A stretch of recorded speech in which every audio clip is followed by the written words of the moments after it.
Shai Gilgeous-Alexander against Luka Doncic, the OKC Thunder versus the LA Lakers in a second-round series which appears to have all the makings of an epic playoff battle between two elite superstars and their teams. That is until you realize that the Thunder actually defeated the Lakers in all their 4 games this season by a massive average point differential of 29.5 points. Although, what's for sure is that there was a lot left to be seen from both teams, as between those 4 games, Luka and LeBron missed 2 games each, J-Dub missed 2 games as well, while Shai has also missed 1 game. Obviously, it was unfortunate that Luka got hurt in the second game he played, which is why he had to leave midway in the third period. Nonetheless, it was still quite telling that in those 2 games he was available, the Thunder limited Luka to just 15.5 points and just 43.4% true shooting, while also forcing him to average 5 turnovers. But then again, now we're talking about the playoffs. Well, Luka's status in this second round series is questionable, but when available, Luka's historically been one of the best playoff scorers that the NBA has had in recent years.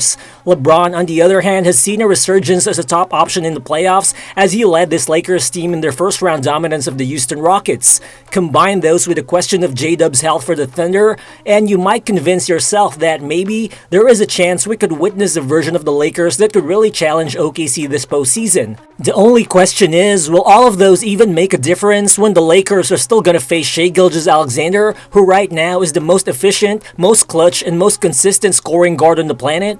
More so, can the Lakers even overcome the best defensive team that the NBA has seen in recent years, who also happens to have that one player who time and again has proven that he can make life miserable for Luka Doncic for a full 48 minutes?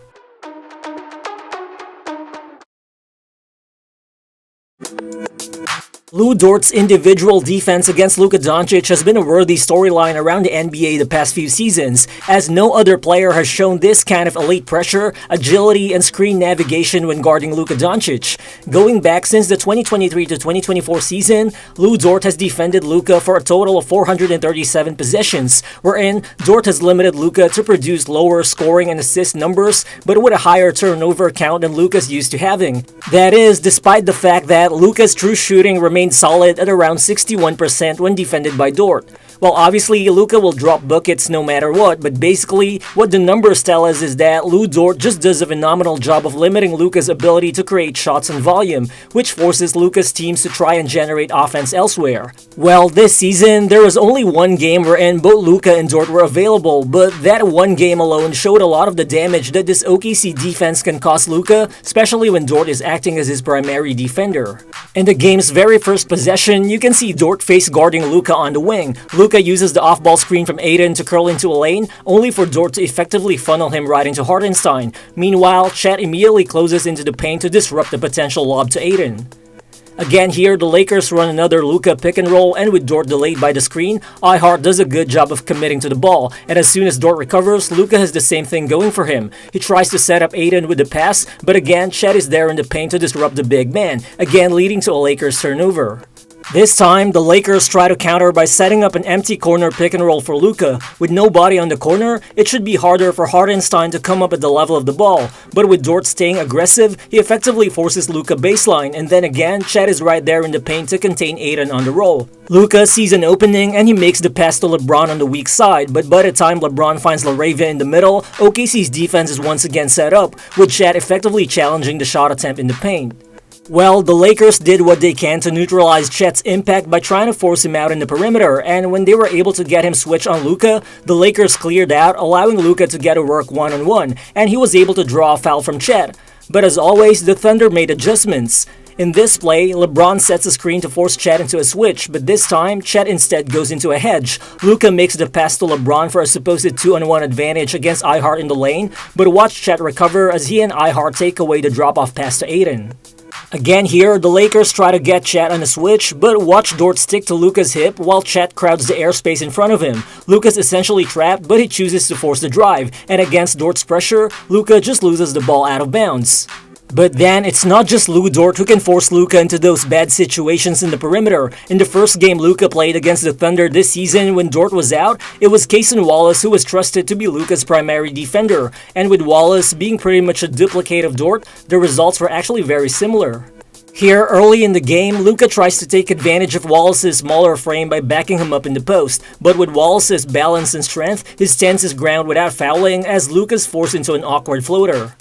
This time, while being face-guarded by Wallace, Luka tries to hunt for a mismatch, but instead of showing in Hachimura, Wallace stays glued on Luka, which keeps Shai from having to switch on the ball. So again, Luka's forced in an ISO against the tight disruptive hands of Wallace, which forces him to settle for the tough long two-point jumper. This time though, the Lakers try to counter with a decoy play. Instead of getting Luka the ball outright on top, they get the ball to Ayton. Wallace expects a handoff, but instead, Luka uses a flare screen from Reeves to get to the other side, and finally, he gets a switch, this time against AJ Mitchell. But the problem for Luka is that OKC will happily give up that switch. Mitchell also has the size, the length, and the discipline to force Luka into another tightly contested jumper.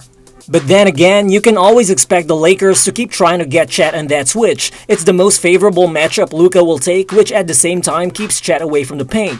So again, in this play, they let Chet's man set the pin down for Luka, but instead of Chet switching, it is Ihart who hedges on the ball, which still allows Chet to stay in the paint. Luka makes the bullet pass to Ayton, but Chet's already in position to erase any shot at the rim. Sure, there will be times when OKC is gonna allow Chet to switch, but even in those situations, don't expect the Thunder to give up much.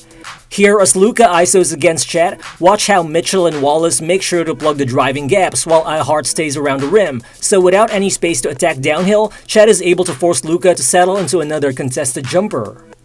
One thing this Thunder team does extremely well against elite scorers is taking them out of their comfort zone by speeding them up and forcing them into much tougher looks than they're used to seeing. And this is exactly what they've been able to do against Luka Doncic.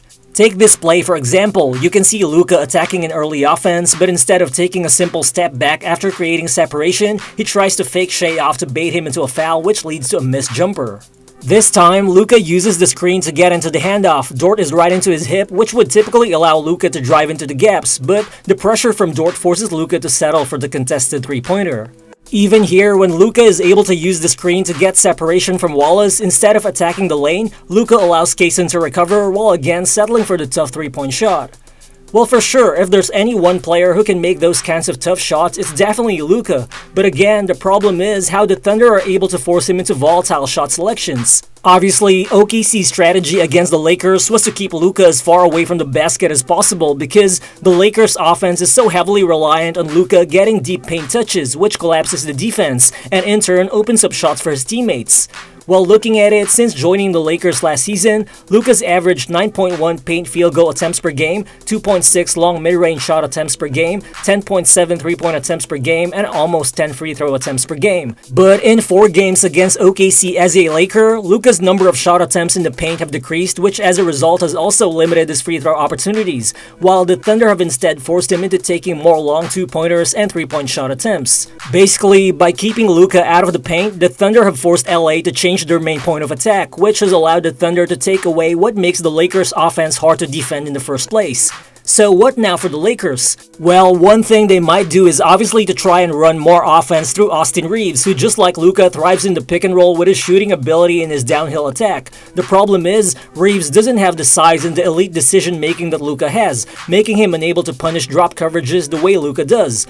Reeves also isn't a very explosive athlete, and this is why his usual driving offense is typically neutralized against this OKC team that's full of long, big, and disciplined defenders. This is why in 3 games versus the Thunder this season, Reeves has been limited to just 14.7 points and 42% shooting from the field and 32% shooting from deep while committing almost 5 turnovers per game.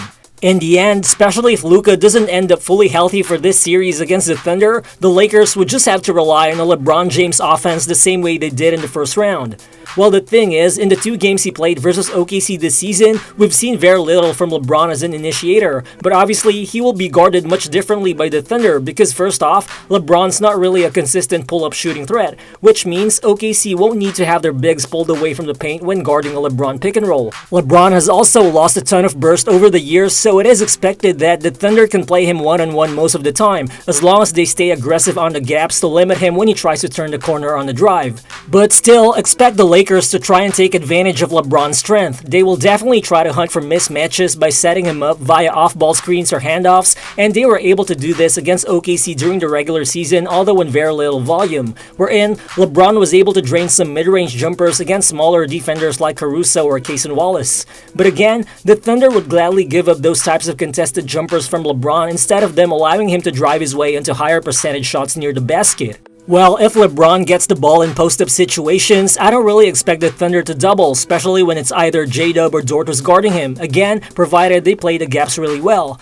Either way, OKC should be able to afford having one big in the paint most of the time, plus they're also long enough to keep most of the space behind LeBron occupied to make sure he doesn't have an easy path towards the basket. In the regular season, the Thunder have shown that playing the gaps instead of making early doubles should be enough to eliminate any advantage LeBron tries to create on the post, while also limiting his ability to find cutters around the basket, therefore also taking away an easy source of offense for the Lakers. Here in early offense, you can see LeBron setting a screen for Reeves to try and get a switch on Shai, but watch how iHeart loads up in the middle to try and take away any advantage for LeBron. Reeves instead finds Ayton in the paint, but iHeart recovers and does a good job of contesting the jumper. Again here, as he's guarded by J-Dub, LeBron tries to set a screen to get a switch, but instead Shai hedges on the ball, which puts the bigger iHeart in front of LeBron. As Shai recovers, LeBron makes the right read, making the skip pass to the opposite corner, but Cason Wallace is quick enough to make the closeout, forcing Rui to instead drive, and by this time, the Thunder's paint defense is again set, as Shai and iHeart stifle Rui on the shot. Well, LeBron is obviously still a solid offensive engine because of this kind of playmaking savvy and vision he's always had, and as we've seen in the Rockets series, the Lakers offense were able to thrive with LeBron acting as a decision maker from the post or the wing, while on the weak side, his teammates run off-ball and flare screens to get open three-point looks. This is one thing I think OKC should be paying attention to in terms of closeouts and rotations because they just don't want to give up a ton of open looks from behind the arc, which might allow someone on the Lakers to get hot. One good thing for OKC though is that this Lakers team isn't really loaded with a ton of reliable spot-up shooters. Aside from Luke Kennard, Rui Hachimura, and Austin Reeves, no one in this team has shot above league average in terms of catch-and-shoot three-pointers over the past 3 seasons. So this could mean when they need to, the Thunder could choose to funnel shots towards the direction of lesser shooters such as Marcus Smart or Jake LaRavia, who also happen to be below average shot creators. And with that, they could force those guys to create looks and make quick decisions out of closeouts, which of course isn't an easy thing to do against this Thunder defense, which is the best at applying pressure on ball handlers. Needless to say, the Lakers need to figure out a way to consistently get buckets in the half-court against this stifling defense, especially when it's expected that OKC will also punish them on the other end of the floor. Obviously, it all starts with them trying to contain Shai Gilgeous-Alexander, which the Lakers haven't been able to do all season long, as in 3 games against the Lakers, Shai has put up more than 27 points and 8 assists on 64.2% true shooting. There was no one defensive scheme that the Lakers were able to rely on in terms of slowing down Shai in the half-court. When he was guarded by either LaRavia, Reeves, or Marcus Smart, Shai would literally walk them up to his spots in the middle of the floor and shoot over them. When he was switched on a big like Ayton or Jackson Hayes, they were instantly cooked. LA tried to contain him off ball screens, but Shai just beat his defender downhill and beat the help near the basket as well. They tried to switch him on a bigger wing like Rui, but Shai unleashed his pull-up three-pointer. Even if they tried to blitz him with 2 on the ball, Shai would just be able to slip it past a rolling big man in the paint. While in contrast, in the first round, the Lakers were able to contain Houston's offense by effectively deploying double teams and traps against Kevin Durant with an anyone but KD approach, which is something they could afford doing against a Rockets team which, outside of KD, didn't really have other reliable shooters other than Reed Shepherd and Dorian Finney-Smith. But this is not an approach the Lakers can comfortably utilize against Shai because the Thunder always conveniently surround him with shooters who are typically just 1 pass away. Unlike Houston, the Thunder have had 9 guys in their rotation other than Shai, who during the regular season has attempted at least 3.5 three-pointers a game and who shot at least 35% from deep. Also, unlike KD, who is most effective when he's fed the ball by somebody else to his spots, Shai can actually navigate and break down defenses all by himself, and even with his tremendous on-ball gravity, Shai doesn't force any shot, and instead he uses that gravity to set up wide open looks for his teammates, and this is something he's repeatedly done against the Lakers all season long. In this possession, as Shai operates in isolation against Luka, watch how his gravity just forces all 5 Lakers into a box, and as the defense totally collapses in the paint, you can see Shai making the right read, making the kick out to Caruso, who's left all alone to drain that wide open 3-pointer. Here in early offense, you can see Shai once again forcing all 5 defenders into the paint, but he doesn't try to make a hero play. Instead, he stops and surveys before making the kick out to Isaiah Joe, who makes the late closeout pay with a 3-point shot. Another thing that made the Lakers easily neutralize the Rockets' offense was the fact that outside of KD and to some extent Reed Shepherd, Houston just really had no one to turn to who could create consistent secondary offense, with both Alperen Şengün and Amen Thompson being limited creators off the dribble, especially given their lack of outside shooting. Compare that with the Thunder. Even when you argue that we don't know what J-Dub will look like in this series, Shai has other options that he can find one pass away, such as Chet Holmgren, AJ Mitchell, Cason Wallace, Lou Dort, Jared McCain, and to some extent Alex Caruso, who can all drive into the paint, make passes on the move, and spot up from the 3-point line. So at the end of the day, the Lakers' chances against OKC in the playoffs could very much boil down on how they put in the extra work by hustling for more points in the paint or maybe grabbing more rebounds. But the thing is, the Thunder led them in both categories by a substantial amount during the regular season as well. Well, I expect the Lakers to have some solid shooting games in this series, including some big scoring nights from their stars, but at the end of the day, the Thunder's defense just might not allow those games to come consistently. On the other end, the Thunder just have too many scoring options, and the Lakers roster just isn't loaded with the types of defenders that could slow down OKC's unpredictable offense, which is why this will be another easy second round series win for the OKC Thunder.